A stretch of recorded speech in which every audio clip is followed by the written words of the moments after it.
Hello, every pony. This is Nightlife here with my new deep reading voice. Shout out to Deep Reader 13 or whatever your name is.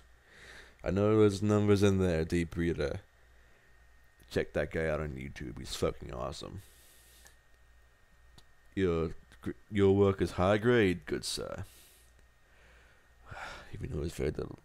Quality over quantity is what you do, while mine is the opposite. Quantity over quality. But guess what, every pony? Yes, that is right. Feel it. Dawn Fade has released Chapter 19 of Vinyl and Octavia University Days. Oh, yes, indeed. And there's a little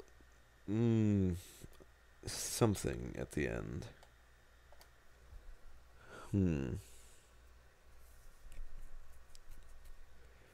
Oh, wait. No, there's not. Nope. Who that bastard?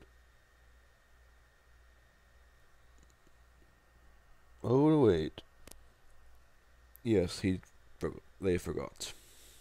Oh well. I just hope to get some more people listening to my deep, sensual voice. But oh well. I'll still read it. Chapter 19 of Vinyl and Octavia University Days. Vinyl woke from chilly tendrils of air brushing against her cheek. She shivered and tried to sink deeper under the covers, but the movement only brought the cold wind to the rest of her body. With an angry grunt, she threw the covers aside and sat up to face the source of her discomfort. It wasn't difficult. The light in the air came from the window, drawing her eyes like moths to a flame. The window was wide open, letting all the heat escape into the atmosphere. Octavia stood in front of it, her face out of view as she peered out at the not-so-distant campus. Her charcoal mane and tail swayed gently in the light breeze, yet she didn't even seem to remotely bothered by it. Seized by a curiosity that stifled her shivers, Vinyl slipped out of her makeshift double bed and trotted quietly over to her filly friend. Upon closer inspection, Octavia's eyes were wide open in an attempt to absorb as much light as she could. "Babe?" whispered Vinyl, placing a hoof on her cellist's shoulder. Nope, too far. The man in question giggled. A smile spread across her face like fire in a hearth. "Look at the city, Vinyl. Isn't it lovely?" For the first time that morning, Vinyl looked out the window. It took a moment for her to realize what had changed, but once she did, it seemed so obvious that she felt a little silly for not noticing earlier.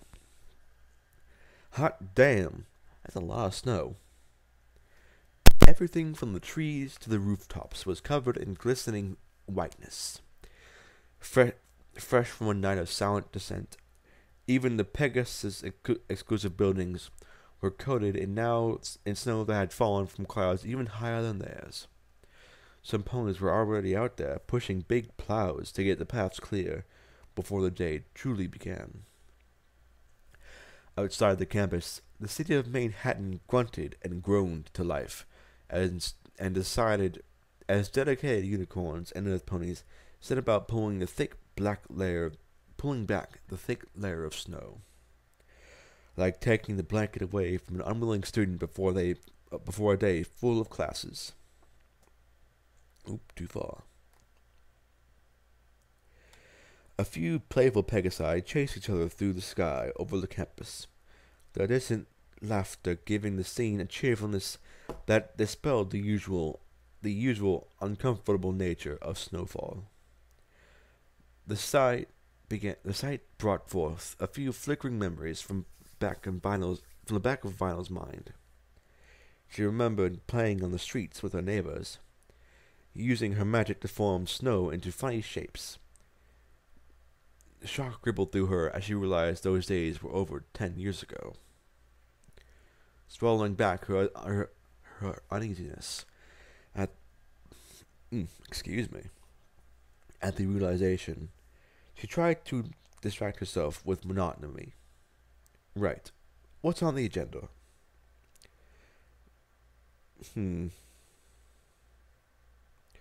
Well, she thought, first we need to get some breakfast. Oh, sweet Celestia, it's Octavia's birthday tomorrow, and I don't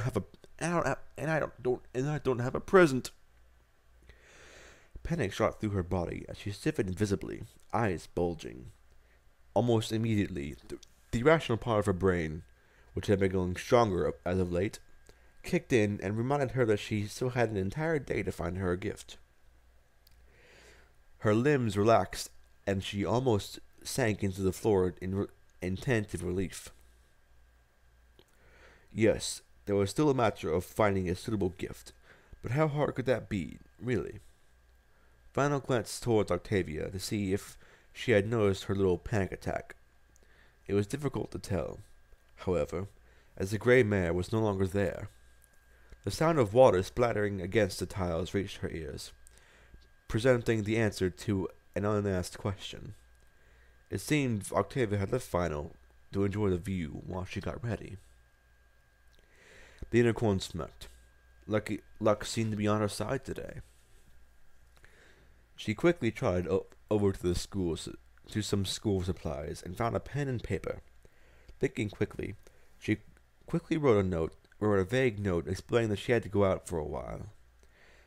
It wouldn't hold up in court, but it would be enough to get her a few hours of present hunting.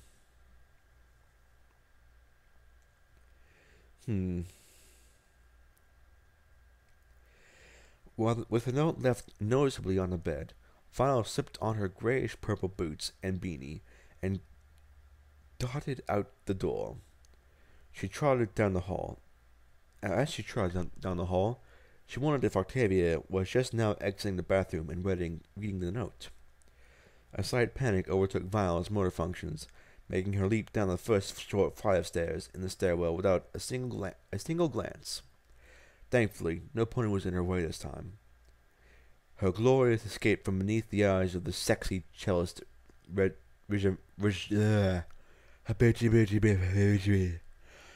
regime was complete.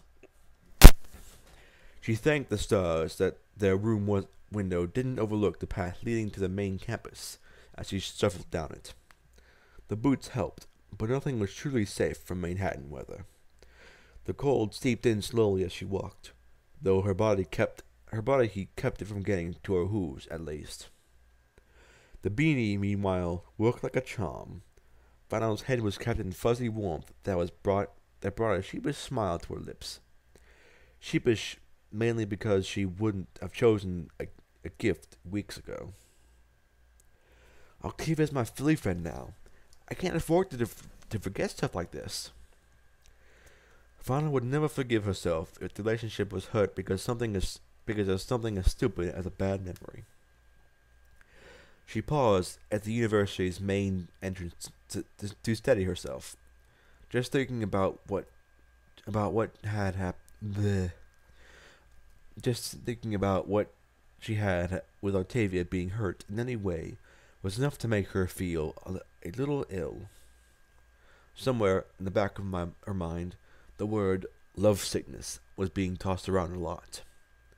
It was a silly little thought, but part of it struck a chord with her, namely, the first syllable. Shaking her head violently, Vanna refused to be sidetracked. Somewhere out in the city, the perfect gift was waiting, and all she had to do was take the first steps. The train rumbled along in a most undesirable way. The elegant mare shivered distastefully at the thought of her valuable luggage being tossed around by the vibrations. There was some very expensive jewelry in there. Nothing from her main collection, of course. This occasion was important, but not that important. But some tertiary pieces that would suffice if she needed to dress up. For now, She simply wore her signature silver necklace, embedded with a stunning blue gem and speckled with gold. Oh, this bitch. Another round of violent shaking set her teeth on edge. Tertiary or not, her luggage was still extremely valuable. There were some fine dresses and scarves in there as well. No gifts, of course. Not yet. There was a lot of evaluation that needed to be done before she could even think about rewarding her daughter. Oh, this bitch! Sighing as the shaking ceased, she turned her attention to the window. A light flutter of snow was descending, and the landscape grew wider by the second. She nodded in satisfaction. Manhattan was close. I do not like that pony. I don't like her in the slightest.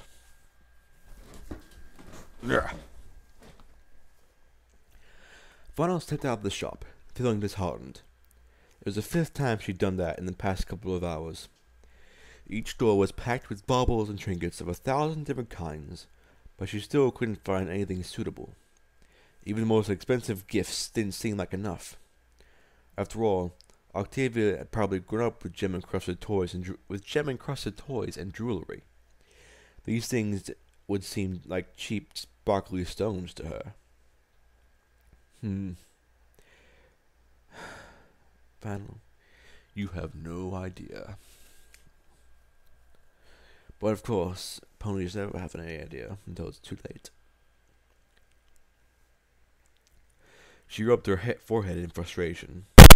How do I buy a gift for some pony who grew up with everything? Not to mention, exactly rolling in bits at the moment. She almost regretted all those nights they had gone out for dinner. Almost. A childish gasp of wonder came from nearby. Vinyl turned around and saw a young filly poking at a yellow and pink striped streamer wrapped around a pole.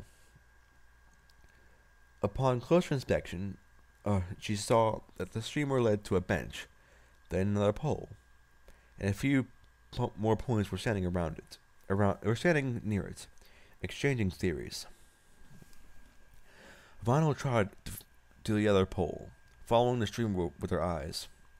It traced a path along the street, between light bins and any other objects that was tall enough for it to be attached to.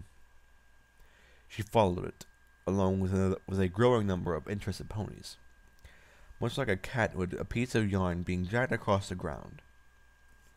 After a few moments of this, she seriously chided herself for such foolish behavior. She had business to attend to.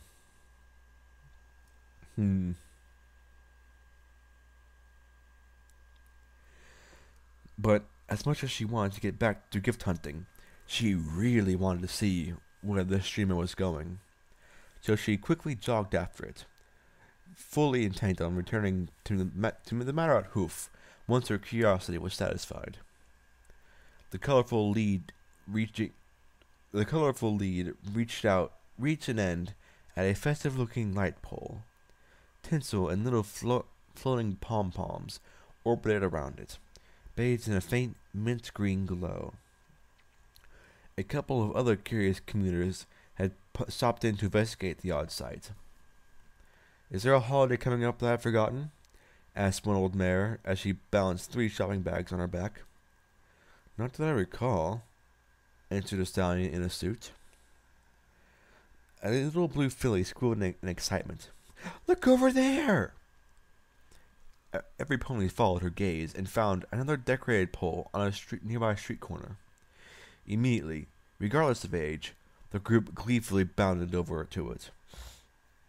Attached to the new pole was another streamer, this time leading down a different street. There was a growing hum of commotion in that direction, indicating that they were on the right track. Vinyl grinned, unashamed to be enjoying the little hunt. It reminded her of old pirate stories about looking for a treasure by following a special map. Once more, the group quickly trotted after the streamer. The older members, caught between curiosity and reserved dignity, while the younger members disregarded any pretense of disinterest and sprinted ahead to find the next trail.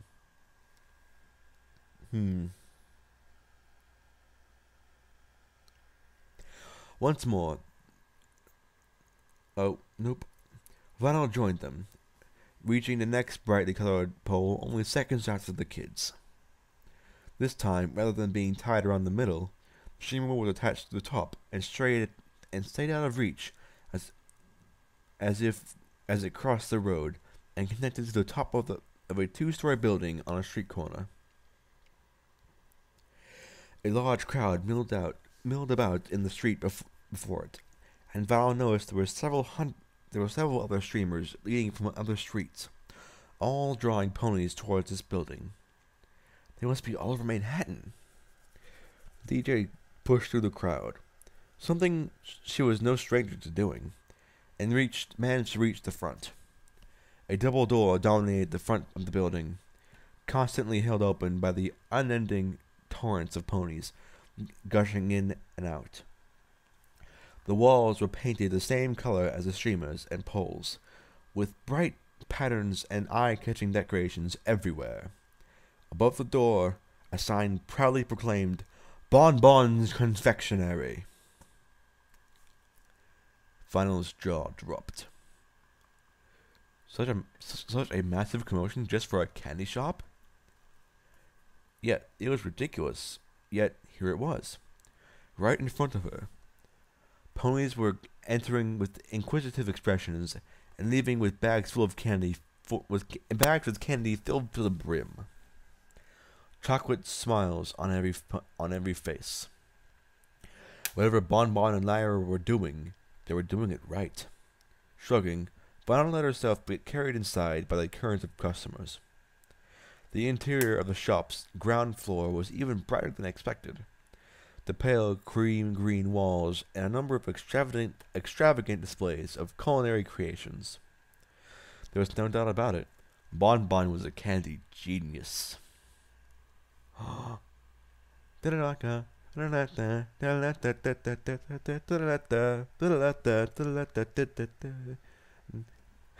If you know what that little tune is from, I'll give you a hint. It's related to candy, and a very deep-voiced narrator. And the phrase, "candy genius." Children ran amok in wondrous ecstasy, and adults desperately tried to retain their composure as they felt emotions that they had almost forgotten. The desire to once again be a kid in a candy store. The magical displays floated above it all. Colorful wrappers dancing around in formation, each of them carrying a faint hint of green haze. The source wasn't difficult to spot. Lyra walked along the outskirts, horn pulsing occasionally to touch up or adjust one of her spells. Vanna would never admit it, but she was a little bit impressed by how many different spells were in motion, not to mention those in the streets outside. Lyra didn't show any signs of exertion, though, just a little smile that seemed a lot more natural than the smirk she used to wear. Oh, Lyra, you've grown up. Turning her eyes to the counter, Vinyl stood on her hind legs to see over the crowd. She felt a bit like a meerkat, but it worked. Strangely enough, Bon Bon wasn't at any of the registers. They were being run by several teenagers seemingly straight from out of high school, plus Carrot Top, who was apparently supervising them. Who was apparently supervising them. With no Bon Bon in sight, Vinyl reluctantly picked through the crowd in Lyra's direction. The mint green unicorn noticed her approaching and nodded in silent greeting. "Hey there," Vinyl said, struggling to raise her voice over the din. "Don't suppose you know where Bon Bon is, do you? I wanted to congratulate her." Lyra nodded. "She's upstairs at the moment. Here, follow me."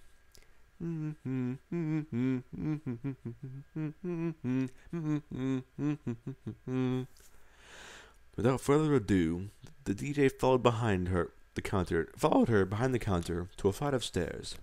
They trotted up quickly, the noise not fading in the slightest, and slipped through the door to the top, closing it behind them. Even after that, the sounds from below remained as loud as ever. The top floor was much less extravagant than the shop below, instead looking more like a normal flat. It was a lot bigger than Vinyl's old place, with a couple of bedrooms leading off from the main area, as well as a fully stocked kitchen. The floor was covered in a plain yet soft carpet, and the furniture looked halfway decent. It was safe to say that Bon Bon and Lyra were living very differently than the rest of the university students. Bon Bon was reclined on a couch reading, earmuffs strapped tightly to her head. Upon Lyra magically poking her, she sat up and uncovered her ears, wincing at the sudden return of noise to her world. "Hi, Vinyl!" she shouted slightly too loudly. "It's great to see you, but I'm not sure we can have much of a conversation like this." The cream-colored mare looked helplessly at Lyra, who shrugged as if saying, "What do you expect me to do?"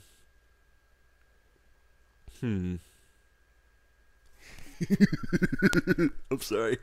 This reminds me of something saucy. A light bulb flicked on in Vinyl's mind. "Hang on, I've got an idea." She turned back to the door leading downstairs and jammed her eyes shut in concentration. "Now, what did Leafy say?" She channeled magic into her horn, letting it drift within her shapelessly, then opened her eyes and focused on the door. The magic took form, slipping into and plugging not only the cracks at the sides of the door, but the impossibly small ones within the wood and surrounding wall itself. She looked around the room, painting the walls and floor with the spell, letting it infuse the structure of the entire level and cutting it off from unwanted vibrations. Unwanted vibrations in the air. It was a lot bigger than her own home with Octavia, so she was panting at the end of it. The fact that she could hear herself breathing again was all that she needed to know that she had succeeded. "Better?" She grinned at the two stunned ponies. "Much," Bon Bon whispered hoarsely. Lyra frowned. "That was pretty good magic. I didn't think about finding a spell to help with the noise." Vinyl shrugged, determined not to be a cocky jerk today. "Yeah, well, it would have been hard to keep it going while doing all those other fancy spells downstairs and outside. They were pretty impressive, by the way." "Thanks." Lyra hesitated before continuing, but when she did, she wore that little smile again. "Do you think you can teach me that spell? It could be useful for maintaining Bon Bon's sanity." Bon Bon rolled her eyes. "We'll look it up later, Lyra. Vinyl clearly didn't come to save us from the racket." She busied herself. The business owner put her book down and tried over to join them. "So, what does bring you here today? I know I wanted to invite you and Octavia around here sometime. I know I invited you and Octavia around here any time, but you have the look of a mare on a mission, so it can't be a casual visit." "Ooh, I love that look. Mare on a mission. Mare on a mission." One moment. Okay, and I'm back. It's not. Vinyl fidgeted a bit, having to explain herself in front of Lyra. This is going to take some getting used to. "Okay, well, it's Octavia's birthday tomorrow, and I don't have a gift. I came into town to look for one, but I couldn't find anything good enough. Then I got distracted by your streamers and find your store. At first, I just wanted to congratulate you on how awesome your shop is doing. But now that I'm here, do you two have any idea of what I should get? Bon Bon wore a thoughtful expression, but Lyra was chuckling softly. You waited until the day before to start looking for a gift? The DJ scratched the back of her head sheepishly. I was distracted. Yeah, I bet you were. Vinyl opened her mouth to reply, but was cut off by Bon Bon. Oh, don't start, you two. You were doing so well. Vinyl, I'm guessing nothing in my store can really measure up to your Philly friend, right? Well, yeah, pretty much. No offense. I understand. Have you considered that sometimes the best gifts aren't ones you can buy? You sound like that after school special. Lyra snorted back laughter, but quieted at Bon Bon's unamused gaze. Well, they were onto something. Lyra knows what I'm talking about. Why don't you two go walking and discuss it? Now the cream mare looked amused. Her roommate looked as though she was about to protest before slumping and jerking her head at the door. Come on, we might as well. Vanal didn't see this ending well, yet she followed the other unicorn downstairs regardless. Any progress was good progress, right? The second they were outside of the spell, the noise was heard like a hurricane, making them both constantly wince as they pushed through the crowd and out the door.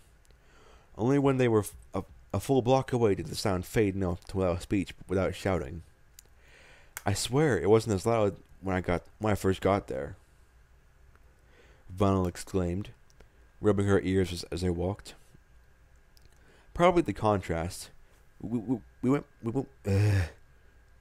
from dead silence to utter cacophony. Lyra replied without breaking stride. Who says cacophony?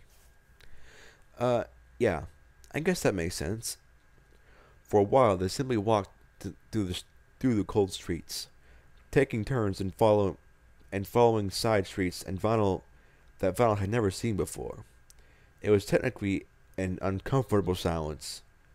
It wasn't technically an uncomfortable silence, just a strange one.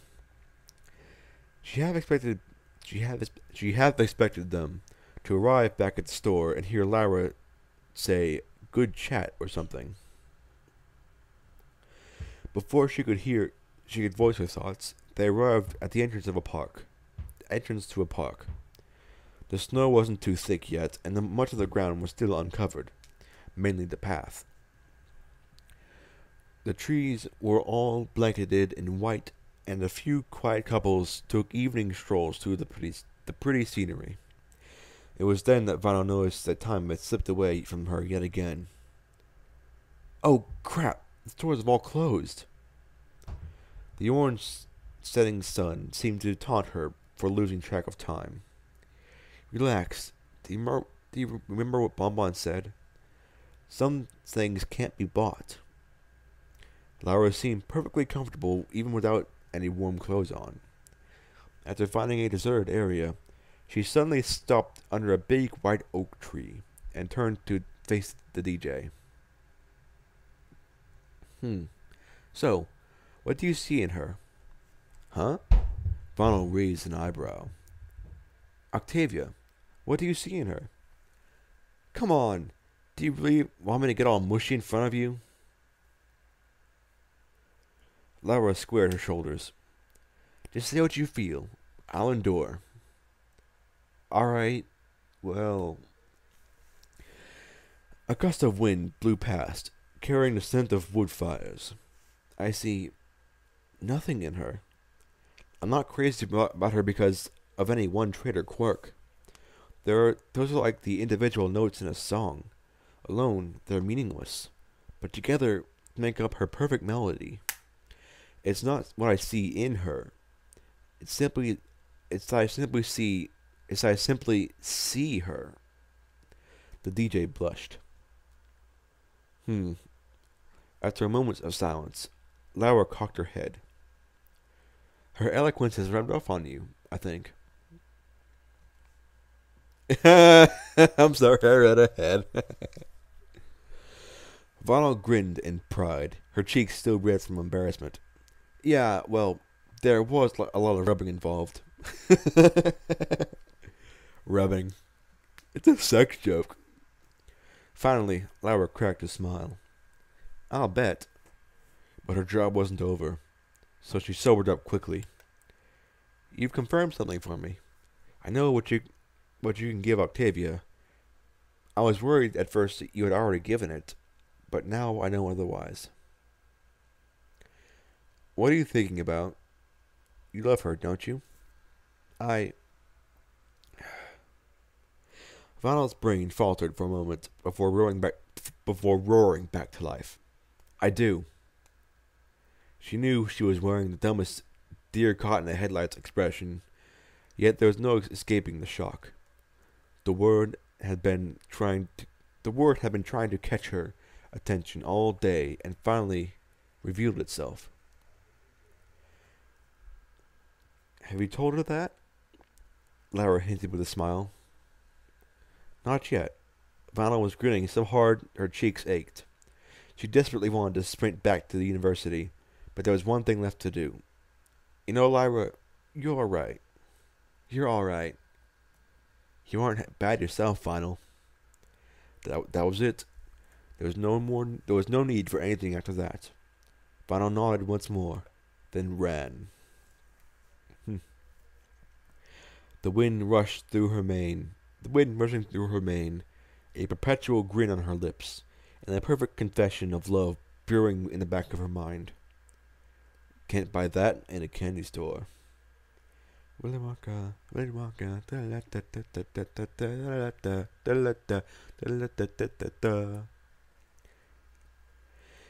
The elegant mare had her head. Ugh, this bitch.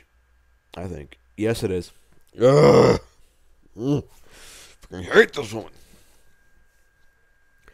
The elegant mare held her head high against the cold breeze. The train sign wasn't exactly warm. The train station wasn't exactly warm, but anything was better than being outside on a day like this. Her luggage had already been loaded and was on its way to the hotel, leaving her waiting for one of the notoriously unreliable Manhattan carriages to arrive. She had ordered one to arrive almost an hour ago, and there was still no sign of it. She would have to have a serious talk with the leader of the transportation committee. After an eternity of waiting, a carriage finally pulled up to the pavement. It was a pathetic two-pony model, pulled by a single brown-coated stallion. He seemed like he was about to nod respectfully to her, a flash of recognition in his eyes, and he turned back to face her without saying a word.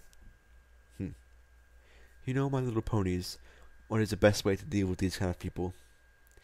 Treat them like they are just like everyone else. Like you don't know who they are.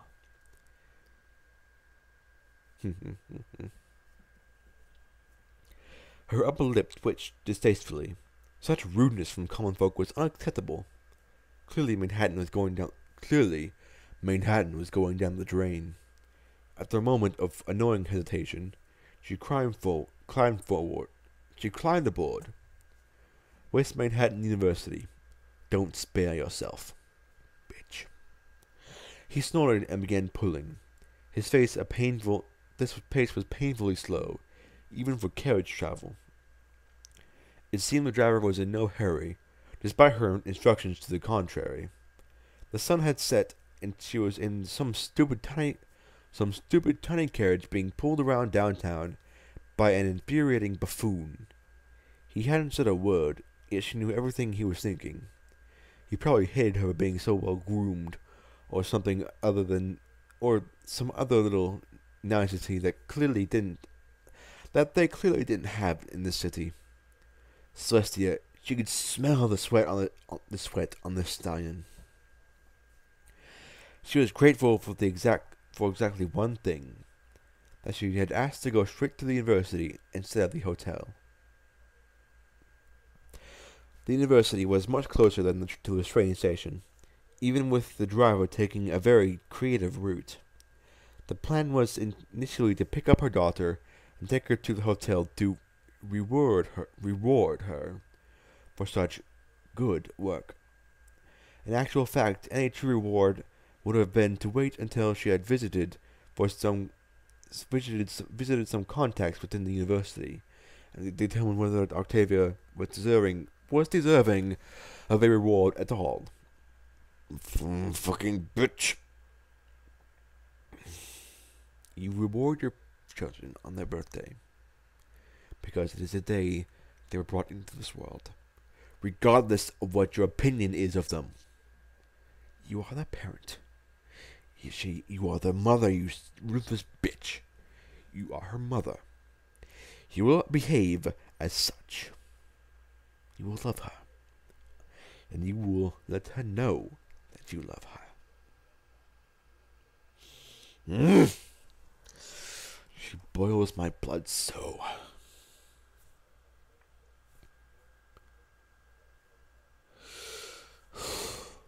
That would all take place tomorrow, however.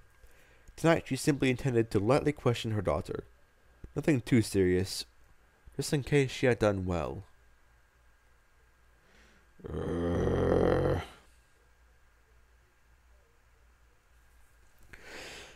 That was, if the damn carriage got there before morning.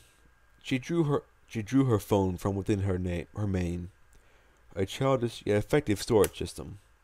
With a sigh, she decided to make sure Octavia was not wasting time with her friend. A couple of contacts placed at the dormitory should do the trick. Fucking bitch.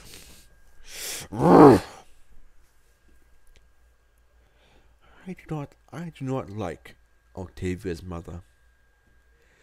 I find her to be a very distasteful pony.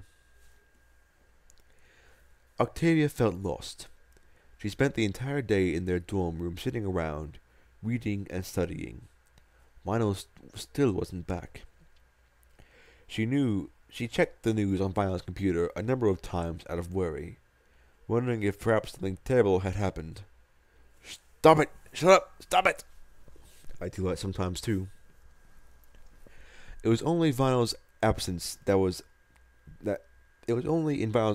that she realized how much she came to depend on her Philly friend for everyday life. It was the first day in weeks they hadn't spent together. She simply didn't know what to do. The sun had set a couple of hours ago.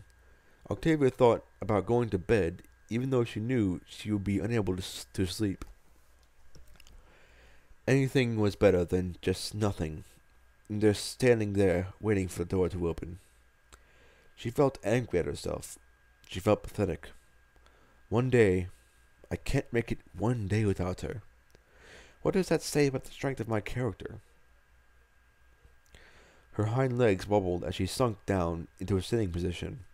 There was a word for complete emotional dependence. Was there a word for complete emotional dependence on some pony? Perhaps I'm a parasprite. Oh no, Octi. You are much better than those parasprites. A clattering noise came from the window. Her ears pricked up, and she glanced at the frosted glass, wondering if she had imagined it. A second clatter brought a hesitant smile to her face, as she got up to investigate. She forcefully opened the window with a little effort, watching the ice scrapings drop down to the snow. A weak yet impossibly cold wind sheared straight through her, cutting her to ribbons, leaving her a bloody, quivering mess. No, that's Grimdark talk, no. Sucking all the heat out of her in moments, until she noticed a unicorn wearing a grayish-purple beanie below.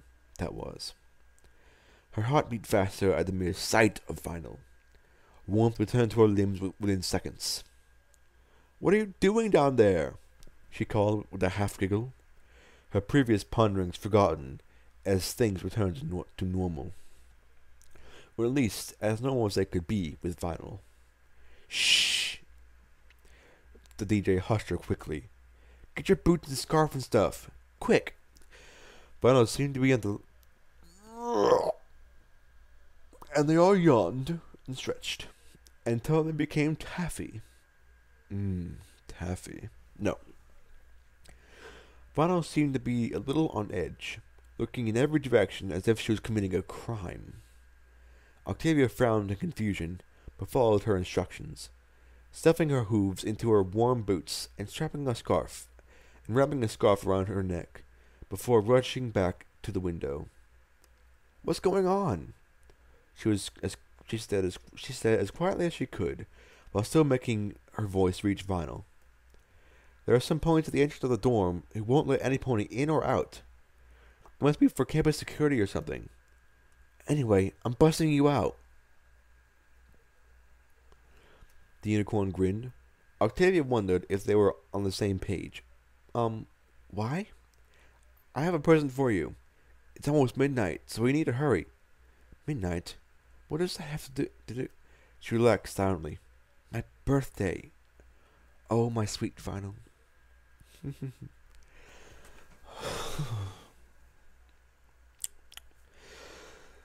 "I'm so sorry, Pony." "What do you want me to do?" she asked, utterly convinced that to go along with whatever insane scheme her DJ had planned. "Well, I kinda need you to jump out the window."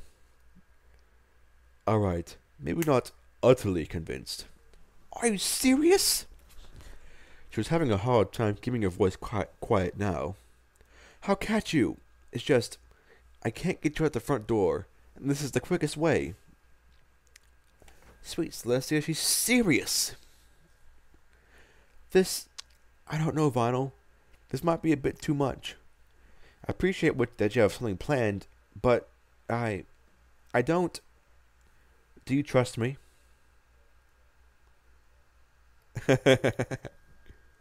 She looked down at from the window to the little red eyes, staring straight back up at her.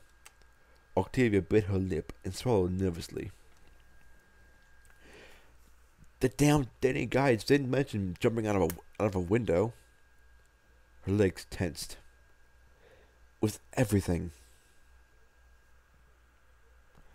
She leapt straight out of the window and jammed her eyes shut, waiting for gravity to tear her down to the ground and break every bone in her. Huh? Gravity was taking an awfully long time. She opened an eye 1 millimeter and found a red one right in front of her, twinkling with amusement. With a start, she realized she was already on the ground below the window, completely unharmed. "Come on, babe.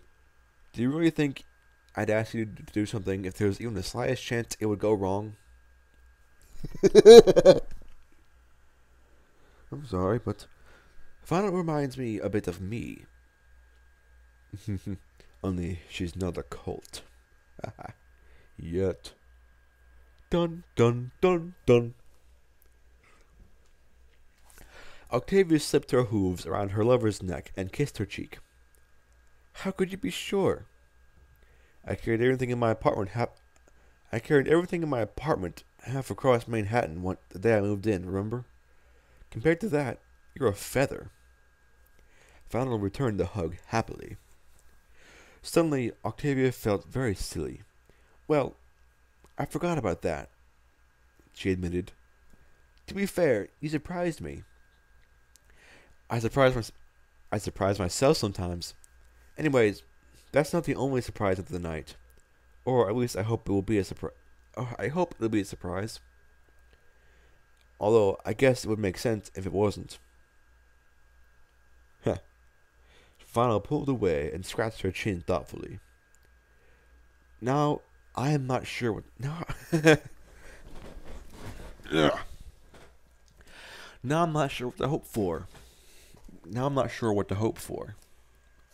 I'm hoping this surprise of yours ends with both of us in front of a large fire or under a million blankets.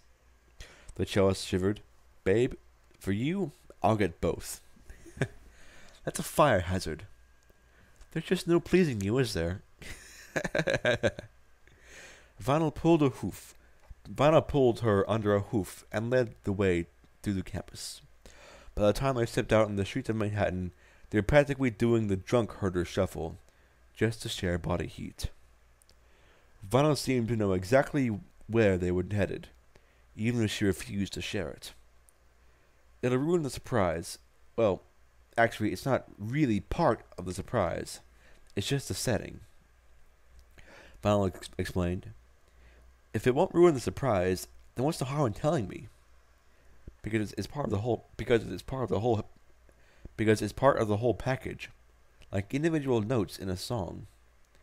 The unicorn giggled inexplicably for a few minutes after that. The trek continued past a couple of oddly festive poles that Vinyl refused to explain. That's for a different night. It's a pretty intense story, though. Trust me. Just as Octavia was beginning to really question her decision to leave her blanket behind, Vinyl nudged her out of the walking coma she'd self-induced. Hey, sweet butt, we're here. What is such a killer name?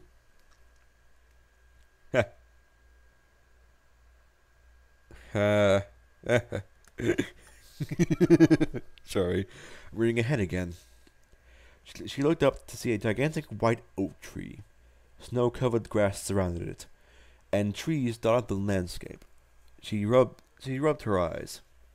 How did we get here? We walked, remember? The uni students' pastime. This is the park somewhere on the other side of the city. Pretty cool, huh? Octavia glanced around and grudgingly decided it was rather pretty. It's very nice. Yes, it's very nice. But couldn't we have caught a carriage in here in the morning? It took me a while to figure out what your gift would be. This is the place where I realized it. So I figured it would be the best place to give it to you. Realized what? She asked quietly, stepping closer to her DJ. Something serious was about to happen. Of that much she was sure. Vinyl looked down, as if unable to meet her eyes. I had this whole thing planned out in my head. A huge speech. I would have won an awards for it. Octavia smiled. Oh, here it comes. You don't have to do a speech just to give me a present, Vinyl. The unicorn shook her head. The speech is the present. Well, what comes after it is. What comes after is. She chuckled softly. But I realized as we were walking here that the gift says everything for me. Vinyl moved closer to her Philly friend. It's not expensive. It's not expensive. I don't care, whispered Octavia. Vinyl inched forwards. It's not fancy. Doesn't matter, she uttered, mesmerized now. It's just words. Your words. Vinyl looked in her eyes, breath shaking. Octavia, I love you. The cellist felt like her heart was going to burst.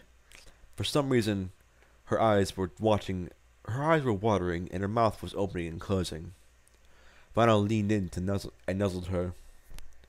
You don't have to say it. If you don't want to. Oh, there's a really good word coming up.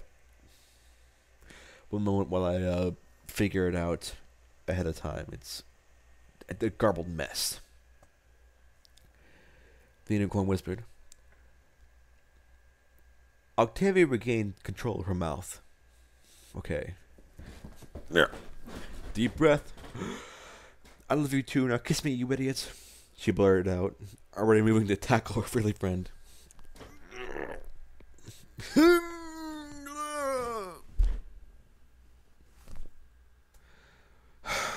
Great. Here comes the part with the bitch. What do you mean she's not here? The elegant mare made her extreme displeasure known. The sign in front of the door of her swallowed in fear. We checked the room. It's empty. She was in the middle of. She was just a middle. He was just a middle management lackey, and she had scooped up for their convenience. Many ponies thought that controlling the top echelon was all that was needed to control a company, or in this case, a university. Such thinking was extremely limited. After having a few of the middle workers in our pocket was very useful for doing work on the ground. The kind of pony who was used to seeing success in the ranks above him, but never tired of reaching for them. Never reaching for them. It was never hard to tempt them to perform some after-work activities. Bow chicka bow wow.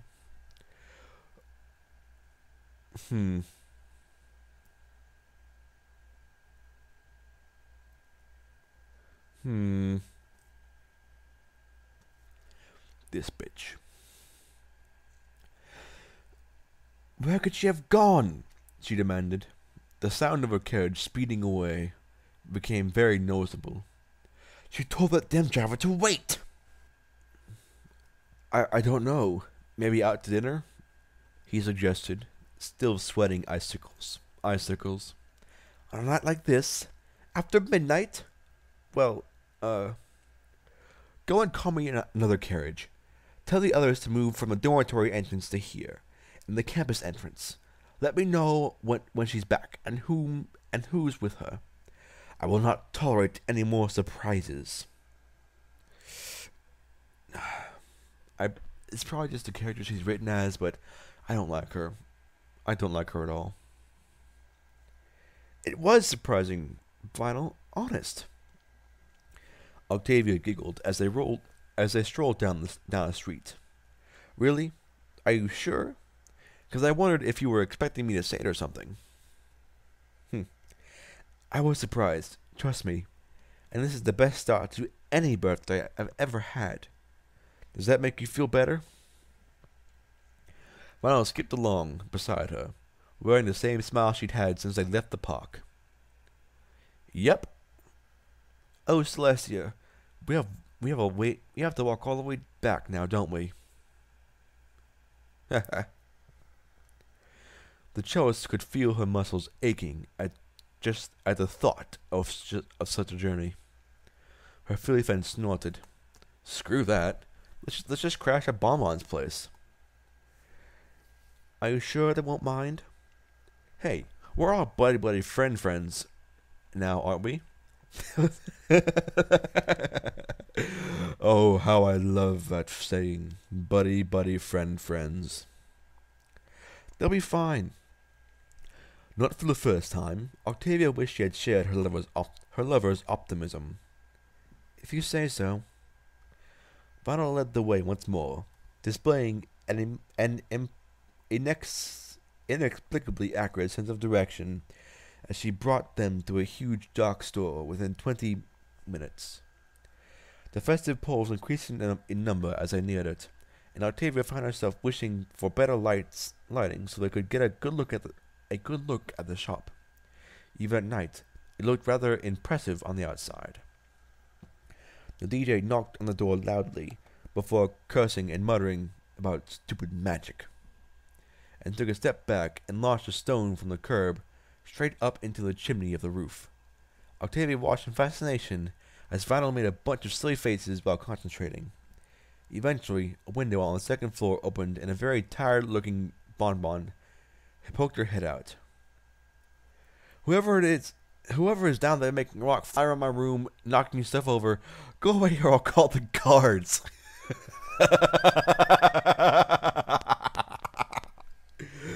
Oh, how I love this town. Hi, Bon Bon.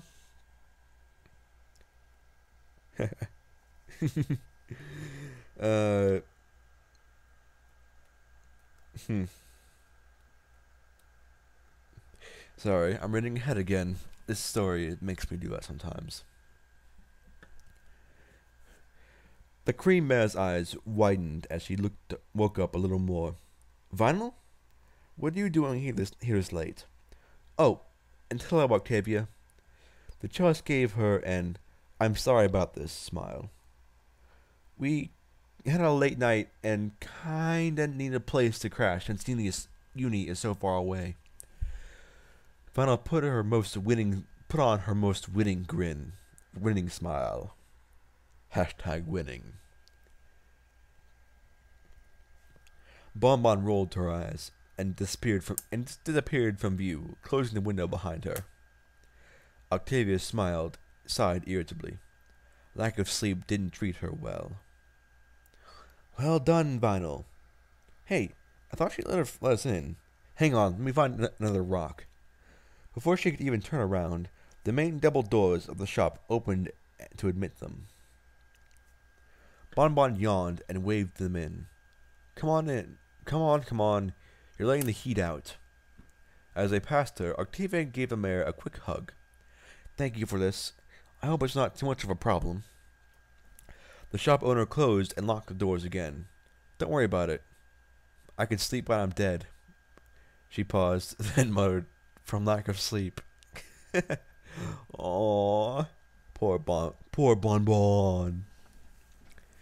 There were some dark cases of things in the darkness of the ground floor, and curious as she was, Octavia decided that now wasn't the time.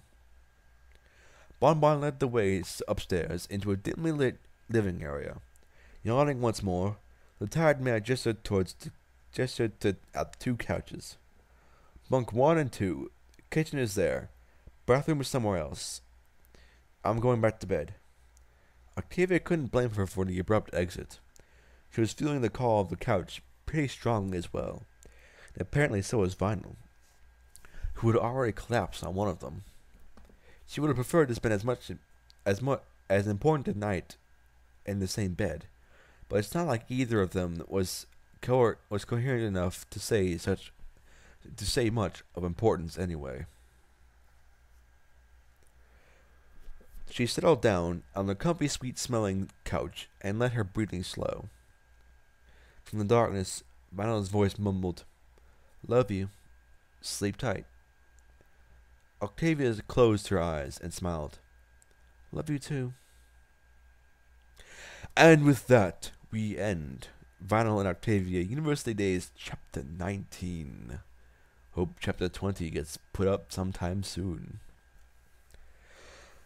I know you ponies are watching it. Author's note. The Shriek lives in the form of 3 new songs. This is complete insanity. The first is a beautiful piano instrumental from Hearthgamer. The second is a kick-ass electronic track from Pine Point. And the third is from the same man who brought us the original University Days theme. Mysterious Brony brings us relaxing, easy listening song inspired by University Nights, plus a cute instrumental by PSP7 Master, a funny review by Digibrony, and some fan art by Snivy123451. And if you said something in and I haven't mentioned it, PM me. I upload chapters late at night and may forget. Ooh, I will PM you, Mister. I will, because you forgot me! Oh well. I'm only reading your entire fanfiction. And aw, fanfiction got a cute banner of Rarity and Applejack nuzzling. You're so cute. Nightlife. Out. Oh, this has been Vinyl and Octavia University Days, Chapter 19 by Dawnfade. Nightlife. Out.